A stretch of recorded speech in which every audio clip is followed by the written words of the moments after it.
Okay, hi class. I'm back with part 2 of 2 for the midterm review for Walden University Advanced Pathophysiology 6501. And this is going to cover materials from weeks 4 through 6. Okay, so starting with some pulmonary diseases, asthma. Now this is chronic reversible obstructive airway inflammation. Key thing to remember there is this is reversible.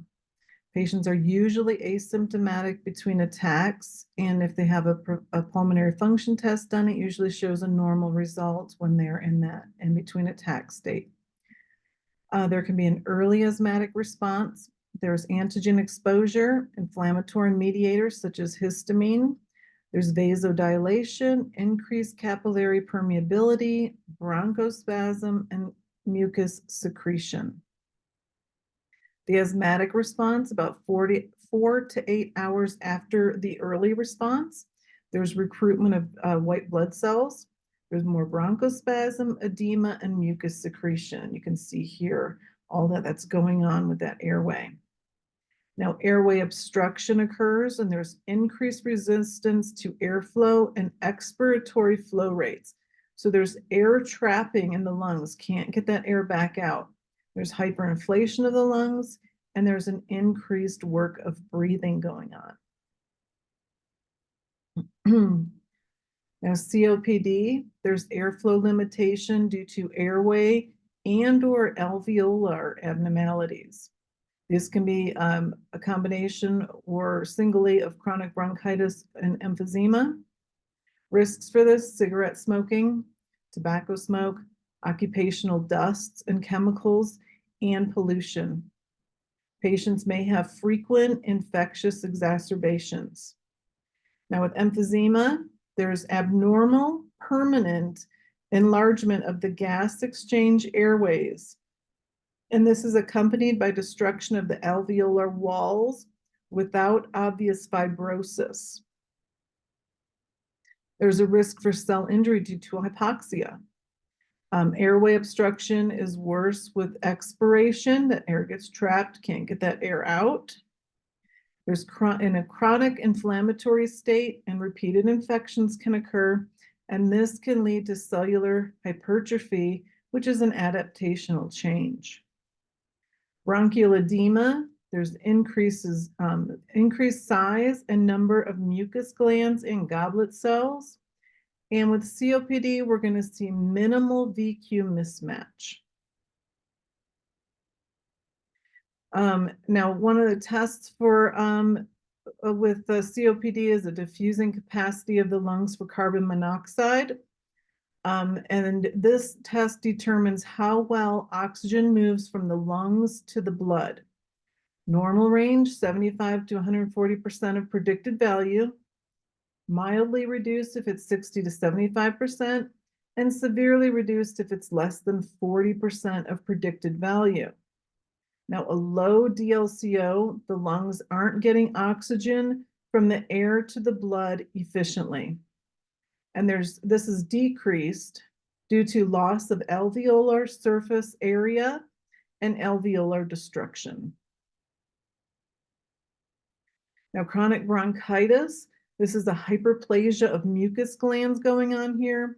There's greater than 50% thickness of mucosal gland layer to thickness of wall between the epithelium and cartilage, and this is referred to as the Reed index. There's squamous metaplasia of the upper airways, goblet cell metaplasia, and peribronchial inflammation.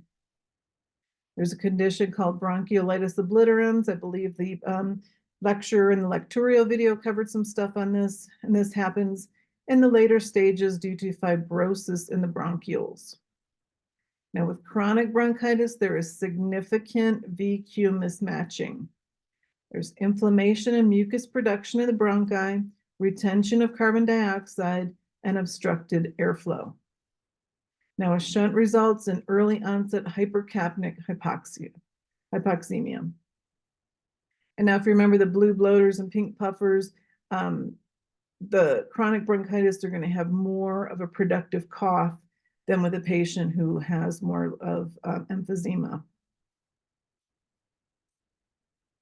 Bronchiectasis, this is persistent abnormal dilation of the bronchi, usually occurs in conjunction with other respiratory conditions, such as recurrent pulmonary infections and systemic disorders such as rheumatoid arthritis or inflammatory bowel disease. Chronic productive cough, dyspnea, fatigue, and foul-smelling purulent sputum are the clinical presentation with these patients.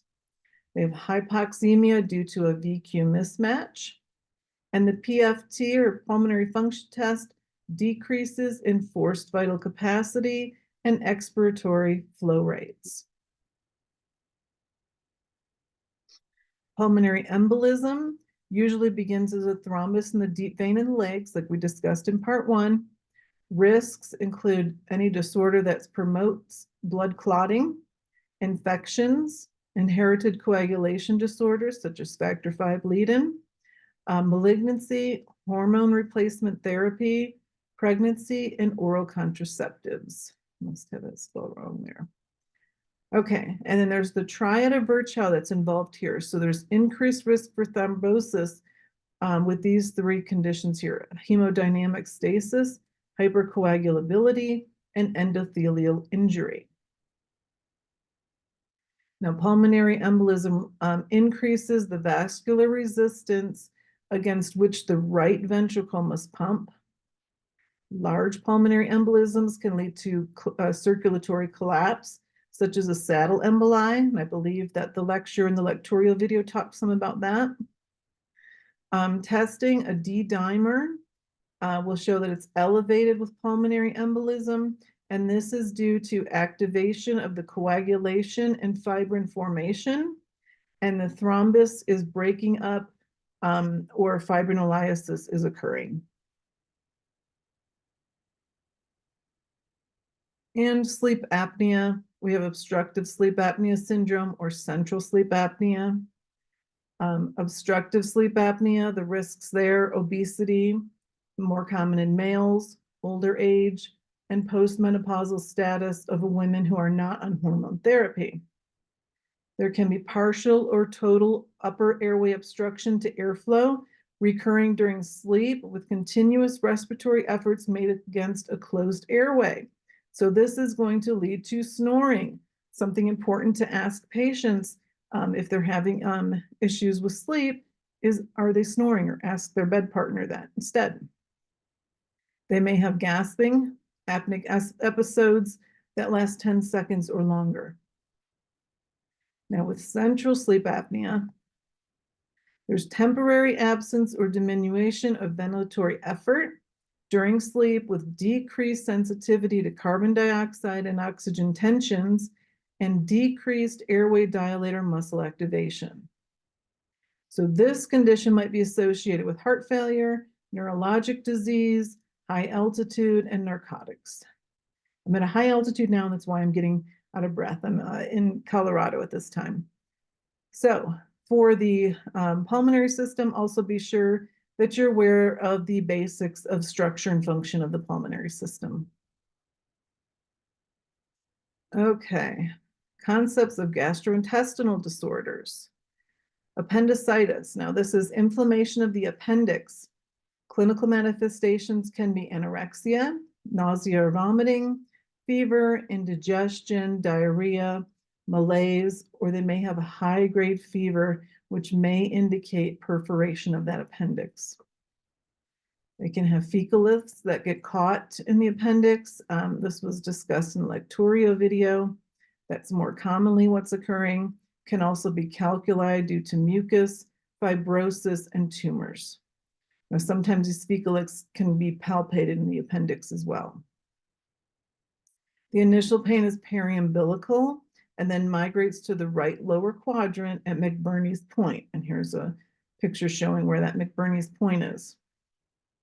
Can also have the rousing sign, which is if you press the contralateral side, it can elicit pain over the appendix. There's examples of that there. Labs can show leukocytosis. There can be an increased C-reactive protein and an increased or elevated erythrocyte sedimentation rate, or ESR. Cirrhosis of the liver. This is irreversible inflammatory fibrotic liver disease. Most common causes are going to be hepatitis B or C. Usually C is more common. Alcohol-related liver disease, too much drinking alcohol, or non-alcoholic fatty liver disease. Now, there is a replacement of normal healthy liver tissue with scar tissue. Clinical manifestations: enlarged liver, fatigue, weight loss, anorexia. Some different symptoms here on this chart or this diagram. Can be jaundice and portal hypertension can occur from chaotic fibrosis in obstructed biliary channels and blood flow. Patients might have an elevated prothrombin time or bleeding time. And this is because either impaired hepatic synthesis of coagulation factors, and this usually leads to a lower platelet count. So we're looking at the platelet count as well here in patients with this elevated PT time. Now, it can also occur from vitamin K deficiency, and this is due to malabsorption, and in which case the platelet count is usually normal in this situation. Jaundice, this is a yellow or greenish pigmentation of the skin due to hyperbilirubinemia. Now, causes: it can be extrahepatic obstruction to bile flow, intrahepatic obstruction, prehepatic excessive production of unconjugated bilirubin. Now, bilirubin unconjugated, it binds to albumin to facilitate transport to the liver. Once it's in the liver, glucuronic acid is added and forms conjugated bilirubin, which is soluble and can be excreted in the duodenum in bile. So it's important to know the differences of what's going on there with unconjugated and conjugated hyperbilirubinemia. A GI bleed, some different terminology here: hematoemesis, this is blood stain or coffee ground emesis. Melena, they have black tarry stools. Usually this indicates an upper GI bleed, but it can occur from a bleed anywhere in the GI tract. Metachesia, bright red bleeding. This might occur with diverticulitis, colon cancer, or lower GI bleed because that blood doesn't have time to change before it comes out. Now, a nuclear scan can be done for persistent bleeding that's from an unclear source. Colonoscopy may be useful in an active bleed. An angiographic embolization of the bleeding source must be most effective therapy in the setting of active bleeding. We want to do that angiographic embolization to stop the bleeding. Okay, Crohn disease. This is an inflammatory bowel disease. This can affect any portion of the GI tract from mouth to anus. Risk: smoking, family history, genetics, in particular those with HLA-B27 and the NOD2. Macrophages and dendritic cells induce production of T helper 1, so it's Th1 cells with Crohn disease. And this drives the inflammatory process. Manifestations: chronic intermittent diarrhea. It's usually non-bloody, crampy abdominal pain, odonophagia, which is painless swallowing, fecal incontinence, signs of malabsorption, low-grade fever, and weight loss. Extraintestinal manifestations: they can get ulcers, gallstones, kidneys, pyoderma granulosum occurring on the skin, erythema nodosum, and eye inflammation. Erythema nodosum and eye inflammation. Now, ulcerative colitis, this can sometimes, it always goes along with Crohn disease because inflammatory bowel disease, so it's important to know the differences between those so you know what's going on with the patient. Now, this one begins in the rectum, but may advance to involve the entire colon. And I showed it here how it can be here in the rectum, can just be part of it, or it can involve the entire colon. Now, remember, with Crohn's disease, that can occur anywhere in the GI tract.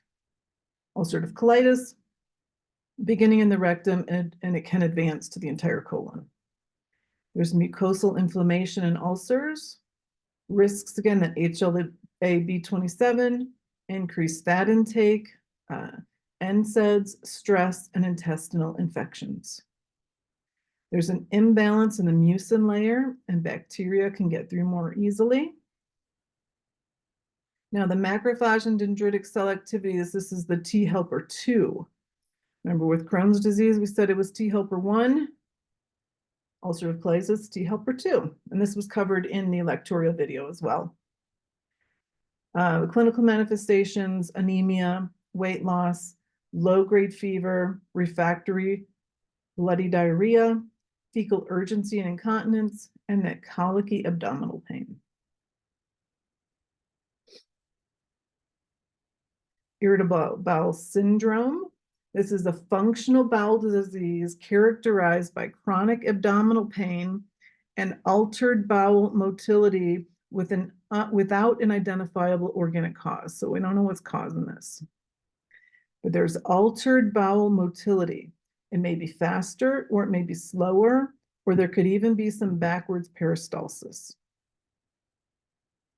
It can be IBS with diarrhea prominent, in which the patient's going to have abdominal pain, increased sensitivity to bowel distension and loose stools, or IBS with constipation prominent, hard stools, infrequent bowel movements, and straining, or it can be a mix of both of those. And this just gives a little more information of that. Diverticulosis and diverticulitis. Now, diverticulosis is higher with Western diet, constipation, and straining at the stool. Diverticulitis is inflammation of those diverticula. So we have those little outpouchings that are diverticula, and they can become inflamed and infected, in which we have diverticulitis. Risks: obesity, physical inactivity, low fiber diet, high fat, red meat diet, genetic disorders with connective tissue disorders, and smoking. With diverticulosis, generally asymptomatic, no issues going on there. With diverticulitis, they become inflamed, can become infected, left lower quadrant pain, because this is usually happening here on the left lower quadrant. Constipation, diarrhea, rebound tenderness, fever, and nausea and vomiting can occur. Diagnosis: there can be an elevated white blood cell with the left shift, elevated C-reactive protein, and do a CAT scan to aid in diagnosis of this disorder.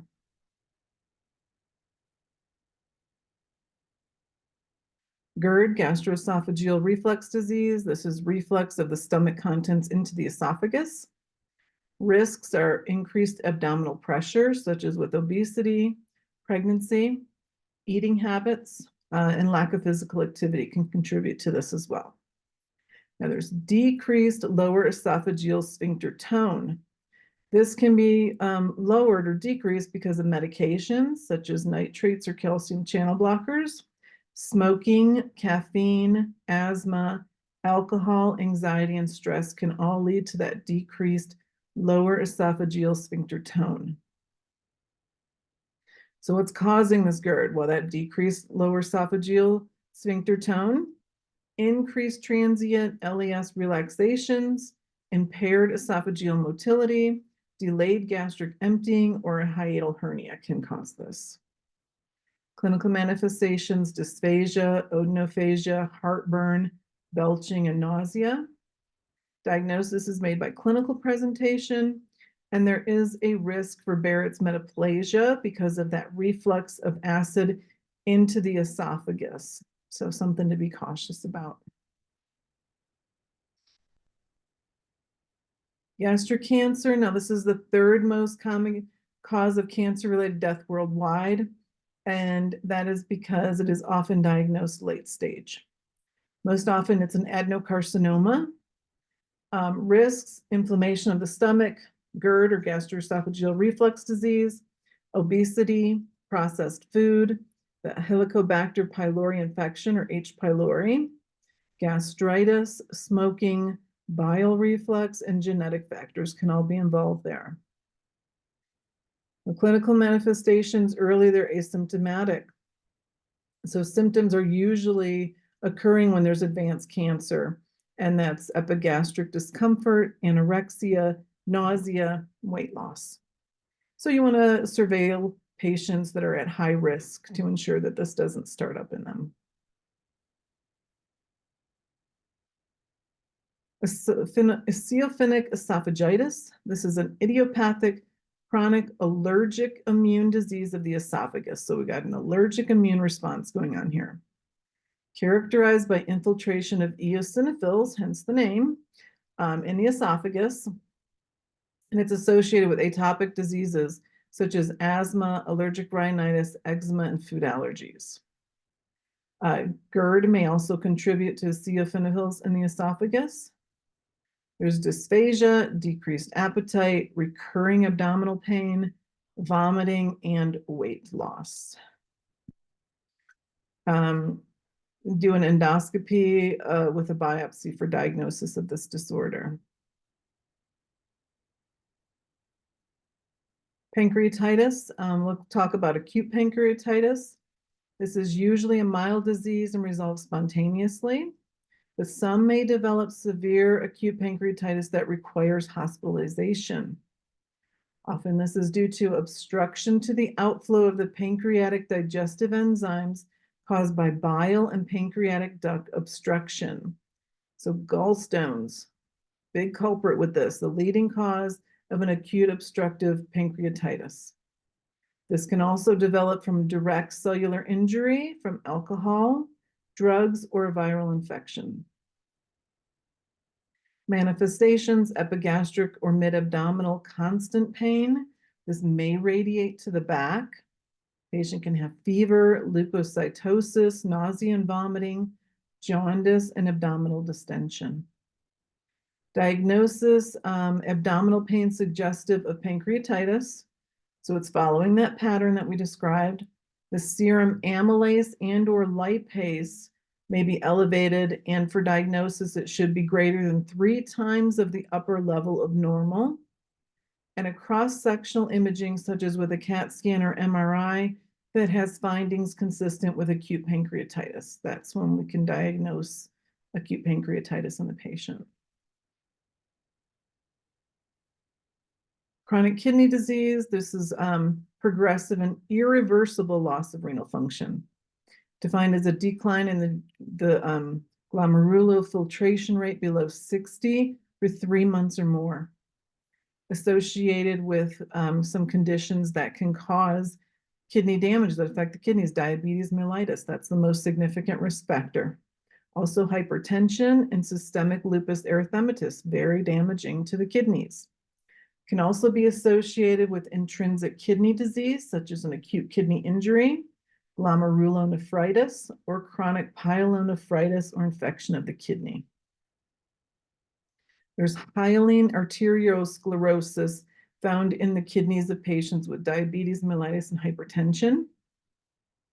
And this is a persistent state of inflammation and hypoxia and oxidative stress that contributes to renal fibrosis. Now, there's 2 factors recognized to advance disease, and this is proteinuria and angiotensin II activity. There can be alterations in calcium, phosphate, magnesium, and vitamin D metabolism, and the patient may develop a secondary hyperparathyroidism and vitamin D deficiency. Nephrolithiasis or kidney stones or renal calculi, you'll hear all those names. These are masses of crystals, protein, and other substances. Now, these can be located anywhere along the urinary tract, such as the kidneys, the ureters, and the bladder, but they're favored sites of the renal calces, renal pelvis, and bladder. Types: calcium oxalate, struvate, uric acid, and the cysteine, which is rare. There's a breakdown of the percentages of those types there and different risk factors for those as well. Now, stone formation is related to supersaturation of salts in the urine, precipitation of salts from liquid to a solid state. There's growth of crystallization and the presence or absence of stone inhibitors. Those all contribute to the formation of these stones. Patient can present with renal colic, flank pain that may radiate to the groin, colic that radiates to the lateral flank or lower abdomen, lower urinary tract symptoms such as urgency, frequency, and incontinence, or they may have some nausea and vomiting as well. Urinary tract infection, common diagnosis, inflammation of the urinary epithelium. Now, this can occur anywhere in the GU tract. Most commonly, it's going to occur in the bladder, and it's called cystitis or inflammation in the bladder. Most common pathogen in men, women, children, all humans is E. coli because of that close proximity to the rectum. Symptoms, polyuria, urinary frequency, urgency, dysuria, suprapubic pain, and it may even cause some low back pain. Pyelonephritis, now this is when the infection goes up to the kidneys or one or both of the upper urinary tracts. So it can be the ureter, the renal pelvis, or the kidney interstitium. So definitely a more serious condition here. Now with pyelonephritis, when we're diagnosing and we're looking at a urinary specimen, a UA, this is going to show WBC casts with pyelonephritis. So that's going to be your indication that there's something more serious going on and that this infection has gone up higher in the urinary tract. Okay. Moving on to week 6, endocrine. Type 1 diabetes mellitus. Now, this is an autoimmune beta cell destruction, usually leading to an absolute insulin deficiency. That's why insulin replacement is required in these patients. There is a strong genetic association. Glucose accumulates in the blood and appears in urine. There's osmotic diuresis and symptoms of polyuria and thirst. So we have those classic symptoms: polydipsia, polyuria, polyphagia. Patient can have weight loss, fatigue, recurrent infections, pruritus, and visual changes as well. Now, a C-peptide test can be done, and when it's high, the body is producing insulin and C-peptide, and a low level of C-peptide, a lower absent level of insulin and C-peptide. I think the video from Lecturio discussed more on that, so make sure you're familiar with the C-peptide testing. Diabetic ketoacidosis, or DKA. This is metabolic acidosis due to a lack of insulin, and ketone bodies are present in the urine and the blood. This is usually occurring with type 1 diabetes and is rare with type 2 diabetes. Now, type 2 diabetes, this also used to be called non-insulin dependent diabetes, because oral medications can work for this as well, or other types of medications besides insulin. Genetic abnormalities combined with environmental influences, family history, obesity, hypertension, poor diet, and physical activity. So it's very important with our patients that we're always educating them on being active and eating a healthy diet. Defects in pancreatic insulin secretion or insulin effect on target tissues. This leads to a persistent state of hyperglycemia, metabolic alterations, cell death, and inflammation. So there's metabolic hyperglycemia, and there's an increased insulin secretion and an increased insulin resistance. Symptoms here: polyuria, polydipsia, and some non-specific symptoms such as fatigue, pruritus or itching, recurrent infections, visual changes, and neuropathy. Now, a complication here is the hyperosmolar hyperglycemic syndrome, or HHS. This is when there's an extremely high glucose level, an extreme lack of water, such as dehydration, and decreased alertness or consciousness can occur. The kidneys try to make up for a high glucose level in the blood by allowing extra glucose to leave the body in urine. Hypothyroidism. Now a little bit about normal thyroid physiology. Sometimes it can be a little confusing with the T3 and T4 and TSH. The video from Lecturio described a little bit more of this, but T4 is secreted 20 times more than T3. Now with hypothyroidism, this is a deficient production of thyroid hormone. We have primary hypothyroidism, which is a loss of thyroid function that leads to a decreased production of thyroid hormone and an increased secretion of TSH and TRH, which is thyroid stimulating hormone. And excuse me a second. Okay. The thyroid stimulating hormone and thyroid releasing hormone. Now, the most common cause of primary is autoimmune thyroiditis, an iatrogenic loss of thyroid tissue after surgical or radioactive treatment of hyperthyroidism. So they went from hyperthyroidism now to hypothyroidism. It can be after head and neck radiation. Medications such as lithium and amiodarone may cause this, or an endemic iodine deficiency in areas where iodine isn't usually in the diet. A lower energy metabolism and heat production. So there's a lower basal metabolic rate, cold intolerance, lethargy, low basal body temperature. Now, a TSH level is the single best test for thyroid function, and this will be elevated with hypothyroidism because of that negative feedback loop that's going on. Hyperthyroidism or thyroid toxicosis, this results from any cause of increased thyroid hormone levels. We have primary, there's thyroid gland dysfunction. This is more common. An example, Graves' disease or toxic multinodular goiter or solitary toxic adenoma. Central or secondary, this is less common and is caused by a TSH secreting pituitary adenoma. There's increased metabolic rate, heat intolerance, increased tissue sensitivity to stimulation by the sympathetic nervous system. Patient may have palpitations, dyspnea, menstrual irregularities, muscle weakness, and irritabilities.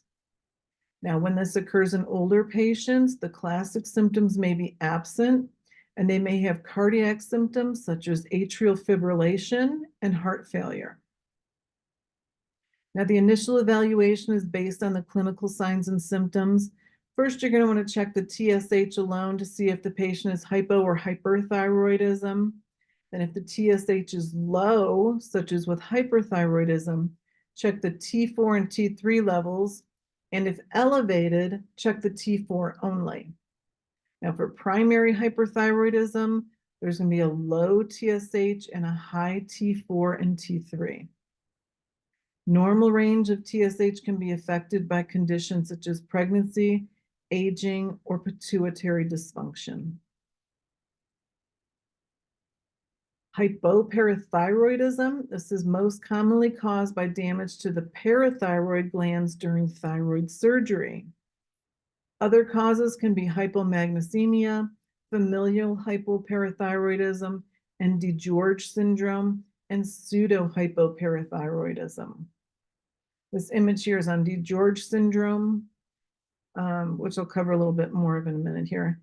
There's an absence of PTH that impairs resorption of calcium from the bone and renal tubules, which leads to hypocalcemia. So signs and symptoms are going to be those of hypocalcemia. Muscle spasms or twitching, tetany, they do the Chvostek sign, dry skin, loss of body, and scalp hair. Now, DiGeorge syndrome, this is chromosome 22q11t deletion syndrome, and this is from malformed third and fourth brachial pouches. This was covered in a lectorial video as well. The baby may present with abnormal facies. They can have recurrent infections, seizures from hypocalcemia, congenital heart defects, developmental problems such as autism, and psychiatric issues such as schizophrenia. And here's just some different symptoms, signs and symptoms that you might see in the baby with DiGeorge syndrome. And finally, diabetes insipidus. This is from antidiuretic hormone. Now, antidiuretic hormone is produced by the posterior pituitary gland, and this promotes water reabsorption in the collecting tubules of the kidneys. Now, we'll talk about central diabetes insipidus. This is an inadequate production of antidiuretic hormone by that posterior pituitary gland. Now, in the absence of antidiuretic hormone, excessive water is secreted by the kidneys, so the patients can have polyuria, which is a diuresis greater than 3 liters. Severity of the diabetes insipidus varies, and partial DI is common. Hypernatremia can develop, so it's important to look at the electrolytes. Treatment, desmopressin or DDAVP. This can be intranasally or subcutaneously administered. And I believe there was more information covered on that in the lectorial video as well. Okay, if you have any questions, let me know, or your instructor know if I'm not your instructor. Good luck to you all on the exam. Thank you very much for your time and have a great day.